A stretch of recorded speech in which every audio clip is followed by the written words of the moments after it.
On the morning of March the 2nd, 2026, a container ship named the MV Stellar Meridian completed what would become one of the last routine transits through the Strait of Hormuz before the shipping industry's largest insurers suspended coverage for the inbound lane entirely. The vessel carried 47,000 tons of general cargo destined for Rotterdam. Its captain filed no incident report. He noted no unusual activity in the traffic separation scheme. He reported the strait exactly as it had always been, open, navigable, and indifferent to the catastrophe building in every financial model and government emergency calculation on Earth. That morning, Brent crude opened at $94 $60 per barrel in London, up $17, $40 from its January baseline, moving on the momentum of a threat that had not yet become a closure, but was already rewriting the economic assumptions of 35 countries simultaneously. The forward phrase that had begun circulating in analyst briefings at Goldman Sachs, at JP Morgan, and inside the International Monetary Fund's Emergency Scenarios Division was not a prediction. It was a verdict. Global recession is guaranteed. Not probable, not likely, not elevated risk, guaranteed. The analysts who used that word had done the arithmetic. They had traced every barrel. They had followed every pipeline. They had run every reserve drawdown calculation, and every path they modeled arrived at the same destination. In 60 seconds, this script will show you the specific calculation that produced that verdict. But first, understand the physical reality that makes it inescapable, because the geography of the Strait of Hormuz is not a vulnerability that diplomacy can solve or military power can reroute. It is a fact of geology, and it has been quietly sitting at the center of the global economy for 50 years, without the world fully reckoning with what it means. The strait, at its narrowest point, measures 33 kilometers across. The designated inbound shipping lane, the corridor through which every tanker carrying crude oil from Saudi Arabia, Kuwait, Iraq, the UAE, and Qatar must travel to reach any customer on Earth, is 3 kilometers wide. 3 kilometers. Narrower than Manhattan is long, a distance a person walking briskly could cover in 35 minutes. And through that 3-kilometer strip of water, 5 million barrels of crude oil moved every single day in 2025, according to the United States Energy Information Administration. That figure represented 21% of global petroleum liquids trade. Not a share, not a fraction, not one option among several. It represented the only route available to producers whose combined output sustained the industrial systems of Asia, the manufacturing base that supplies every retail shelf in Europe and North America, and the government revenues of every Gulf state, whose social contracts depend on oil income to function. The Congressional Research Service had assessed this with language that should have appeared on the front page of every newspaper in the world. Most volumes that transit the strait have no alternative means of exiting the region. No alternative means. That phrase was the load-bearing wall of the entire global energy architecture. And on March the 2nd, 2026, the structure around it was shaking. What triggered the crisis was not a single event. It was a sequence that had been compressing since January 26th, when the USS Abraham Lincoln entered the Arabian Sea, and it reached its current velocity on February 22nd, when Iran's parliament formally voted, for the second time in 8 months, to authorize closure of the Strait of Hormuz in response to American military pressure. The first vote, in June 2025, had not been implemented. Supreme Leader Ali Khamenei had not signed the authorization. The Islamic Revolutionary Guard Corps had conducted drills, had closed the inbound lane for hours on February 17th in what it described as a live-fire exercise, had broadcast radio warnings to commercial shipping, and had demonstrated the mechanism of closure without executing the consequences. But the second vote changed the baseline. It meant the institutional authorization chain was no longer hypothetical. It was primed. Iran's IRGC Navy Commander Admiral Ali Fadavi had stated in a broadcast carried by Iranian state television 3 days before the second parliamentary vote that the strait was Iran's most powerful strategic card, and that the conditions for playing that card were being created by Washington's actions, not Tehran's. The exact phrase translated by monitoring services was, "The enemy is manufacturing the justification for our response." That sentence was not rhetoric. It was legal framing. The same pattern that had preceded the formal UN letter of February 20th, which named all American regional bases as legitimate targets, was appearing again in a higher register, directed at the waterway itself. Now let me show you why the forward verdict of global recession guaranteed is not hyperbole, and why the analysts who wrote it are not being alarmist. They are being precise. The arithmetic begins with a single number, 13. 5 million barrels per day? That is the volume of crude oil that would be trapped inside the Persian Gulf in the event of a sustained Hormuz closure, after accounting for every pipeline bypass that exists. Saudi Arabia's east-west pipeline, the Petroline, carries approximately 5 million barrels per day to the Red Sea port of Yanbu. The UAE's Abu Dhabi crude oil pipeline moves roughly 1. 5 million barrels per day to Fujairah on the Gulf of Oman. Combined, those two routes can divert 5 million barrels per day around the strait. against 20. 5 million barrels per day of normal flow, that leaves 14 million barrels per day with nowhere to go. Iraq exports approximately 4 million barrels daily and has no pipeline to any coast outside the Persian Gulf. Kuwait exports 5 million barrels daily through the Strait with no bypass option of any kind. Bahrain has no alternative. Qatar, the world's single largest exporter of liquefied natural gas, has no meaningful pipeline exit for its LNG. Iran itself completed the Gorjask pipeline in 2021, which was supposed to allow Iranian crude to reach the Gulf of Oman without transiting the strait. Its capacity, 300,000 barrels per day against Iran's 4 million barrel daily export volume. The terminal at Jask had not operated at any meaningful level since September 2024. Iran's primary escape route from its own weapon was not functional. The number that resets every economic assumption on Earth is 14 million barrels per day gone from global supply.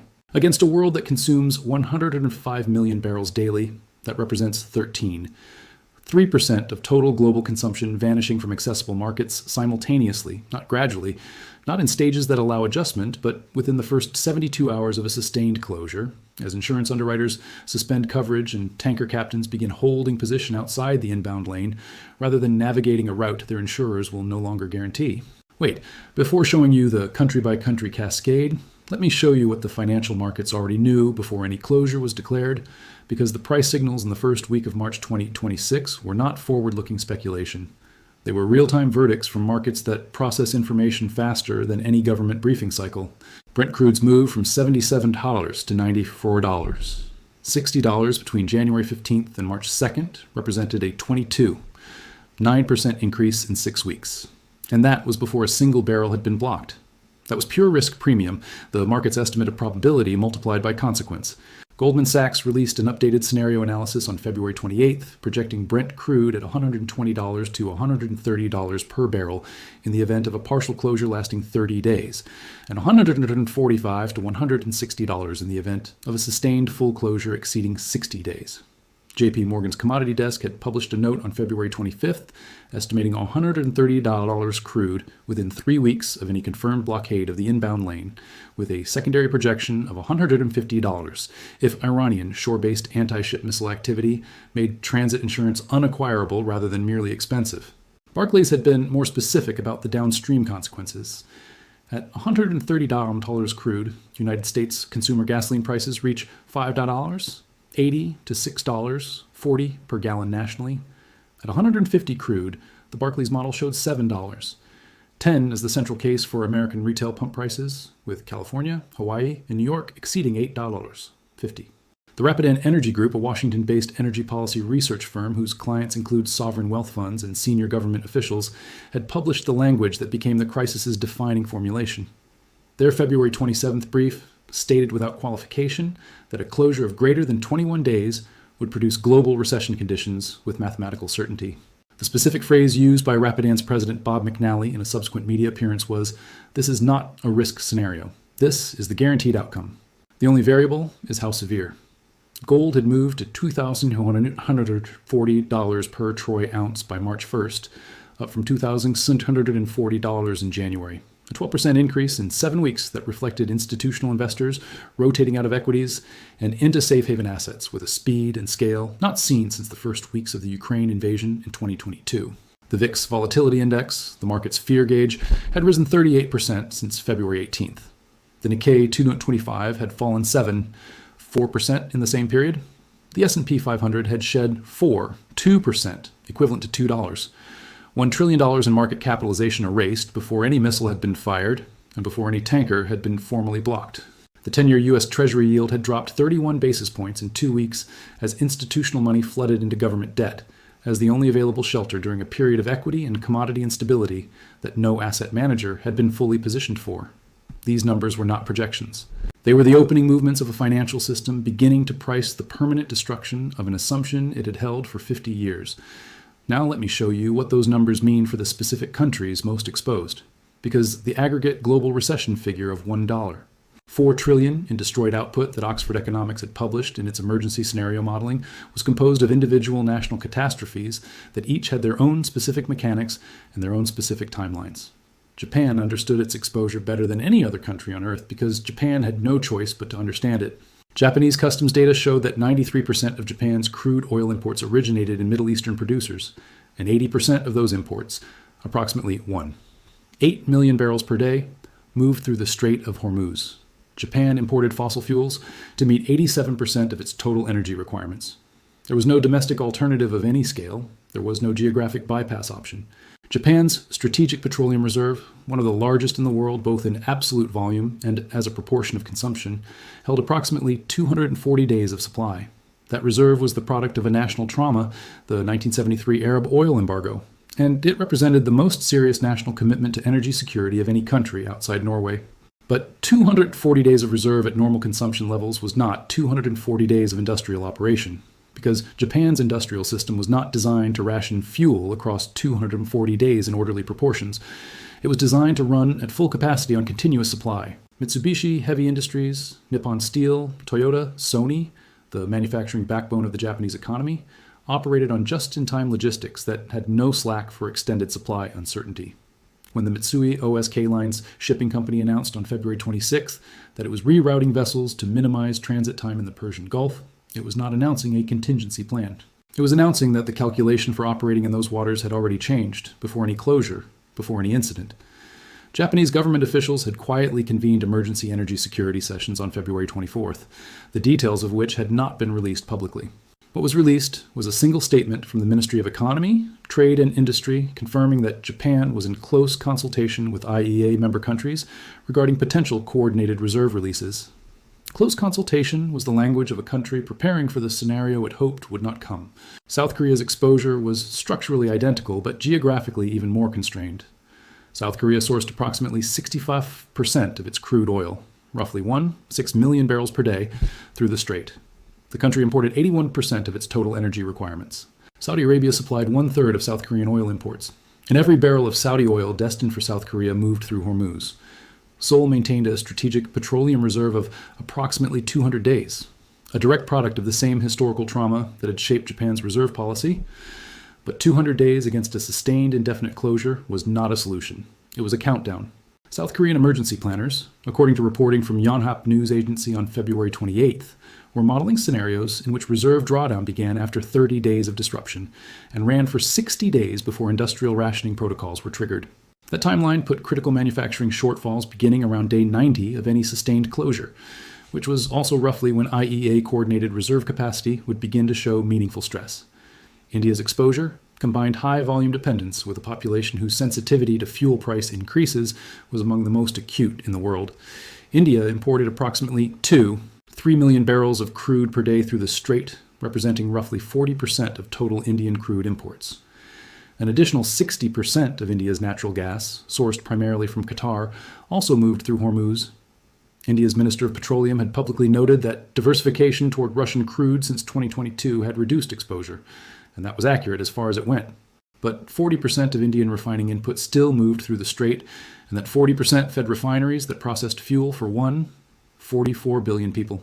India's retail fuel prices were partially subsidized by the government, meaning that a crude price spike at the scale Goldman Sachs was projecting would translate not merely into consumer price inflation, but into a government fiscal crisis, as subsidy costs ballooned against a budget that had been built on assumptions of oil between $75 and $85 per barrel. China's exposure was the largest in absolute volume. The country imported approximately 5 million barrels of crude per day through the strait, representing slightly under half of its total crude imports. Chinese strategic petroleum reserves could provide 90 to 120 days of emergency supply at normal consumption levels, but Chinese industrial production was not designed for fuel rationing any more than Japan's was. The factories in Guangdong and Zhejiang and Jiangsu that manufactured the electronics and textiles and components stocked on shelves in every American and European retail chain operated on continuous energy supply. A disruption that forced production halts did not produce proportional reductions. It produced shutdowns, and shutdowns propagated through global supply chains in ways that no reserve drawdown calculation captured, because no reserve drawdown model tracked the secondary and tertiary effects of Chinese factory closures on the industries downstream in 40 other countries. China, plus India, plus Japan, plus South Korea together accounted for 68% of all crude oil flows through the strait, according to the EIA's 2025 annual data. These four economies were not peripheral nodes of the global supply chain. They were its manufacturing and processing core. Their energy costs determined the cost of every product sold in every consumer economy on Earth. Pakistan sat in a category where energy disruption would interact with existing fragility to produce outcomes qualitatively different from the disruptions facing more resilient economies. Pakistan imported between 220,000 and 280,000 barrels per day of crude, a significant share from Gulf producers entirely dependent on Hormuz. Pakistan also imported liquefied natural gas at volumes that had been expanding as domestic gas fields depleted faster than replacement capacity was being developed. A sharp rise in global LNG prices triggered by disruption to Qatari exports would land on a Pakistani government already operating under an IMF structural adjustment program with constrained fiscal space and limited foreign exchange reserves. Higher energy import costs in that environment did not produce managed economic adjustment. They produced a choice between energy and debt service, between fuel and food import financing. Pakistan's population of 245 million would not experience that choice as an economic statistic. They would experience it as shortages. Italy and Germany and Europe faced a different version of the same exposure. Europe had spent 3 years rebuilding energy diversification after Russia's invasion of Ukraine eliminated Russian pipeline gas as a reliable supply source. That diversification had been built substantially on Qatari LNG. Qatar's North Field expansion project, completed in phases through 2025, had been supplying the incremental LNG volumes that allowed European gas storage to reach 90% capacity heading into the winter of 2025. A disruption to Qatari LNG exports, and Qatar had absolutely no bypass option for any of its LNG. Every tanker it loaded had to transit the strait.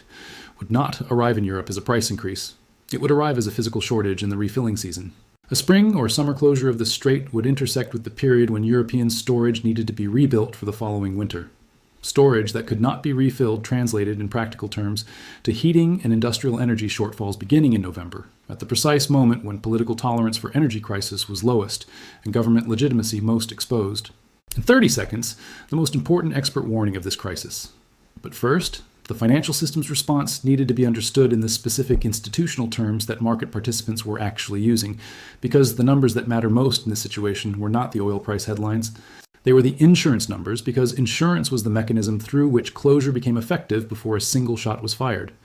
War risk premiums for vessels transiting the Persian Gulf had risen approximately 340% since January 26th, according to Lloyd's of London market data. A supertanker carrying 2 million barrels of crude oil from Ras Tanura to Yokohama had been insurable for roughly $200,000 in war risk coverage in December 2025. By March 1st, the same coverage cost $680,000 per voyage, if underwriters would write it at all. 3 major London market syndicates had quietly suspended new coverage for vessels entering the Gulf on February 28th, pending reassessment of the threat environment following the second Iranian parliamentary vote. When coverage becomes unavailable, the economics of the transit change independently of anything that happens on the water. Tankers are not dispatched without insurance. Banks do not finance cargo without insurance. The mechanism of closure did not require a naval engagement.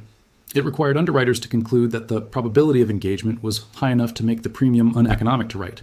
The historical precedent that explained this mechanism most precisely was not the 1973 Arab oil embargo. It was the tanker war of 1984 to 1988, when Iraqi and Iranian forces attacked more than 400 commercial vessels in the Persian Gulf during the Iran-Iraq conflict, killing 430 sailors and causing $4 billion in direct shipping damage. Insurance costs during that period rose so dramatically that the United States Navy was required to begin escorting Kuwaiti tankers under the American flag in Operation Earnest Will in 1987, providing military escort coverage to replace commercial insurance that the private market had effectively withdrawn. That operation involved 11 warships, 31 reflagged tankers, and 2 years of sustained naval commitment. It was the largest American naval escort mission since World War II, and that crisis had involved scattered attacks on tankers by Iranian fast boats and mines, not a formal parliamentary authorization for straight closure backed by a ballistic missile arsenal that had grown enormously in the 38 years since. The 1973 Arab oil embargo offered the most direct comparison for what a supply disruption of this scale did to an economy. In October 1973, Arab members of OPEC cut oil production and embargoed exports to the United States and several European countries in response to American support for Israel in the Yom Kippur War. The embargo removed approximately 5 million barrels per day from global supply, roughly 9% of world consumption at the time. The result was an oil price quadrupling within 6 months. American gasoline prices rose 43%. Industrial production fell in every major importing economy. The United States GDP contracted 5% in a single quarter. Europe's combined GDP fell more than 3%. Japan, which was even more dependent on Middle Eastern oil in 1973 than it is today, experienced its worst economic contraction since World War II. And the 1973 embargo removed 9% of global supply for 5 months before being lifted. The scenario currently confronting energy markets involved potentially removing 13. 3% of global supply indefinitely from producers with no bypass options, in an era when global supply chains were far more integrated and far more dependent on continuous energy flow than they were in 1973.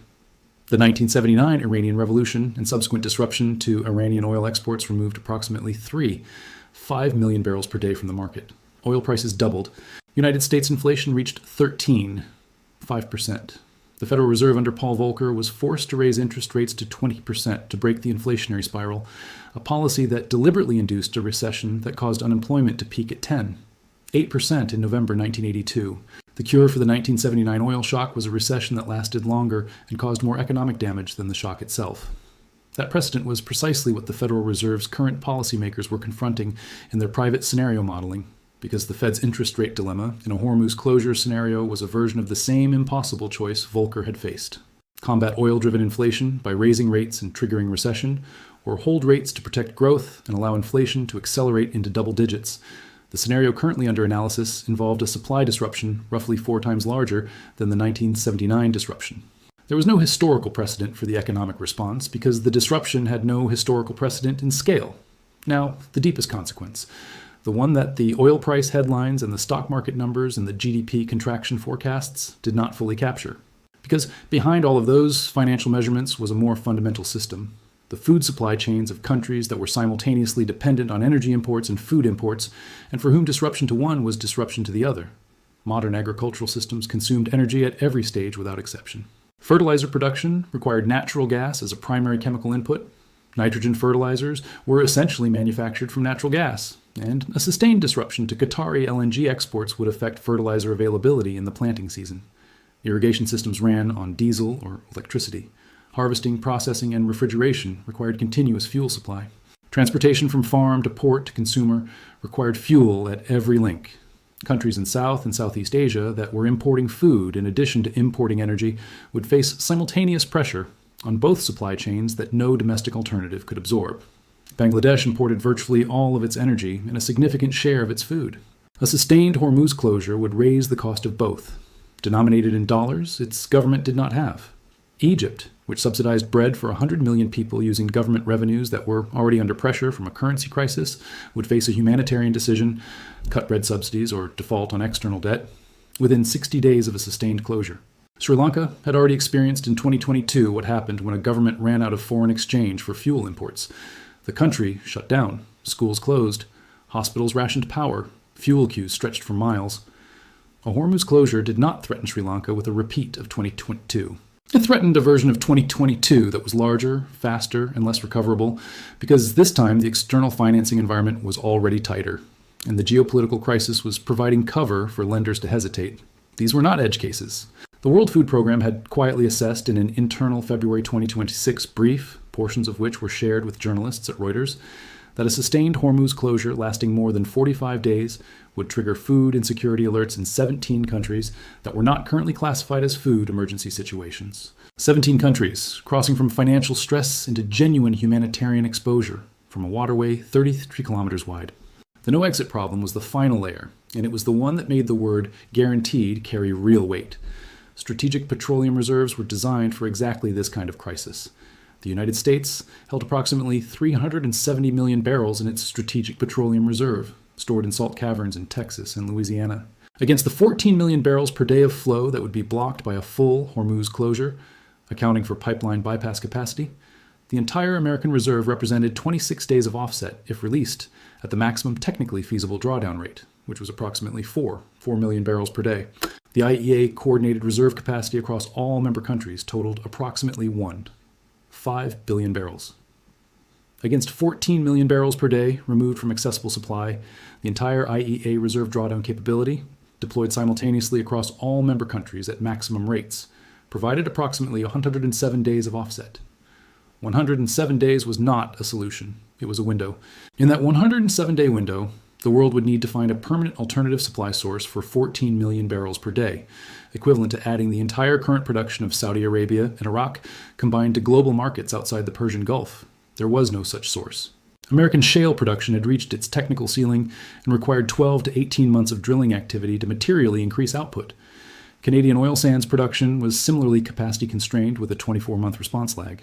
West African producers were already running near full capacity. The fantasy that alternative suppliers could bridge a Hormuz closure within the IEA's reserve drawdown window was exactly that, a fantasy, documented as such by every energy consultancy that had modeled it. After 107 days, if the strait remained closed, the reserve buffer would be exhausted and the full price and supply impact of a 3% global supply shortfall would land on an already damaged world economy without cushion. The only solution was reopening the strait.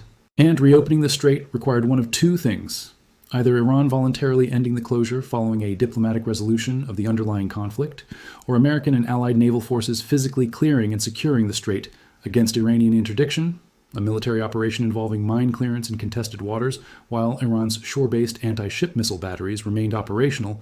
Its fast attack boat fleet of more than 1,000 vessels remained active in the confined Persian Gulf environment, and its ballistic missile arsenal remained capable of striking every naval vessel and every base in the region.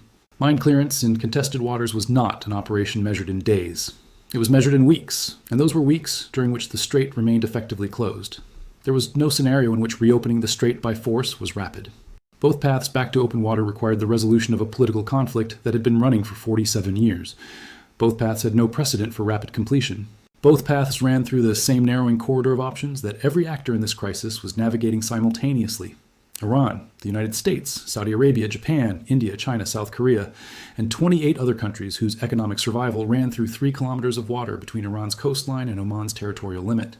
On the morning of March 2nd, 2026, the MV Stellar Meridian had cleared the strait and was 2 days into its transit toward Fujairah, and then beyond to the Suez Canal and Rotterdam. The crude oil tankers loading at Ras Tanura and Karg Island and Basra's offshore terminals were moving in their measured procession through the inbound lane, following the traffic separation scheme, navigating between Iran's coast and Oman's waters, 3 kilometers of open water in each direction. Brent crude was at $94, $60 and rising. The Lloyd's syndicates that had suspended coverage were in meetings reviewing whether to resume writing or formally declare the Persian Gulf an excluded zone for war risk purposes. If they made the second choice, the tankers currently loading at Karg Island would be the last ones dispatched for a period no one could calculate. The IEA Secretariat in Paris was drafting a coordination plan for member country reserve releases that no one wanted to implement, because implementation would confirm the crisis rather than prevent it. South Korean emergency planners were on their 11th day of round-the-clock contingency modeling. Japanese government officials were preparing for a ministerial briefing scheduled for the following Monday that would present, for the first time formally, the National Reserve drawdown scenarios that had previously been classified as too alarming to present to political leadership. In 17 countries whose populations had no awareness of any of this, people were eating food that was produced using natural gas from Qatar, transported using diesel refined from Saudi crude, kept cold using electricity generated in power plants running on LNG that had transited the Strait of Hormuz 21 days earlier. The supply chain that sustained their lives was running on the assumption that tomorrow the strait would be exactly as it was today: open, moving, indifferent. The Rapidan Energy Group's verdict, global recession is guaranteed, was not a forecast about the future. It was a description of what the arithmetic contained. The arithmetic was already written. The only variable remaining was the day on which the world began to discover it. And through the strait on the morning of March 2nd, 2026, the tankers moved as they always had. The assumption held, the way it had always held, and the price of that assumption, what it was actually worth, what the world had built on top of it without ever fully pricing it, was $150 a barrel.